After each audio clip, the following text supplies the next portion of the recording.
ನಿಜವಾದ ಸಂಪತ್ತು ಯಾವುದು? ಮನಸ್ಸಿಗೆ ಸ್ಪರ್ಶಿಸುವ ಕಥೆಯ ಸಾರ ಗೊತ್ತಾ ನಿಮಗೆ? ಒಂದು ಕಾಲದಲ್ಲಿ ಒಬ್ಬ ಹುಡುಗ ಬಹು ಶ್ರೀಮಂತ ಕುಟುಂಬದಲ್ಲಿ ಬೆಳೆದಿದ್ದ. ಹಣ, ಆಸ್ತಿಗಳು, ತಂತ್ರಜ್ಞಾನ ಎಲ್ಲವೂ ಇದ್ದವು.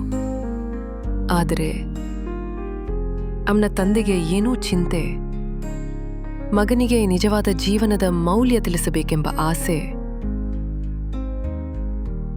ಒಂದು ದಿನ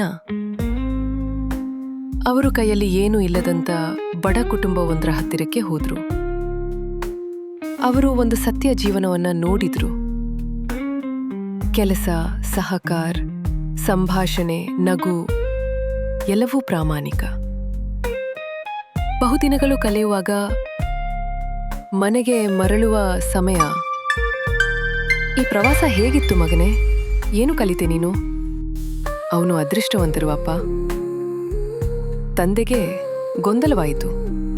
ಅವನ ಅರ್ಥವೇನು? ಅವರಿಗೆ 4 ನಾಯಿಗಳಿವೆ, ನದಿ ಹರಿಯುತ್ತಿದೆ, ನಕ್ಷತ್ರಗಳ ಬೆಳಕು ಇದೆ, ಆನಂದಿಸಲು ಪ್ರಪಂಚವಿದೆ, ಸ್ನೇಹಿತರು ಇರುವರು. ಅವರು ನಿಜವಾಗಿಯೂ ಶ್ರೀಮಂತರಂತೆ ಅನ್ನಿಸುತ್ತದೆ.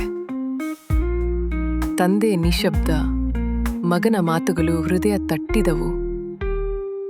ತಂದೆ ನಿಶಬ್ದ. ಮಗನ ಮಾತುಗಳು ಹೃದಯ ತಟ್ಟಿದವು. ಕಥೆಯ ನೀತಿ: ನಿಜವಾದ ಸಂಪತ್ತೆಂದರೆ ಹಣವಲ್ಲ, ಅದು ಪ್ರೀತಿ, ಪ್ರಕೃತಿ ಮತ್ತು ಸರಳ ಜೀವನ. ನಿಜವಾದ ಸಂಪತ್ತೆಂದರೆ ಹಣವಲ್ಲ, ಅದು ಪ್ರೀತಿ, ಪ್ರಕೃತಿ ಮತ್ತು ಸರಳ ಜೀವನ.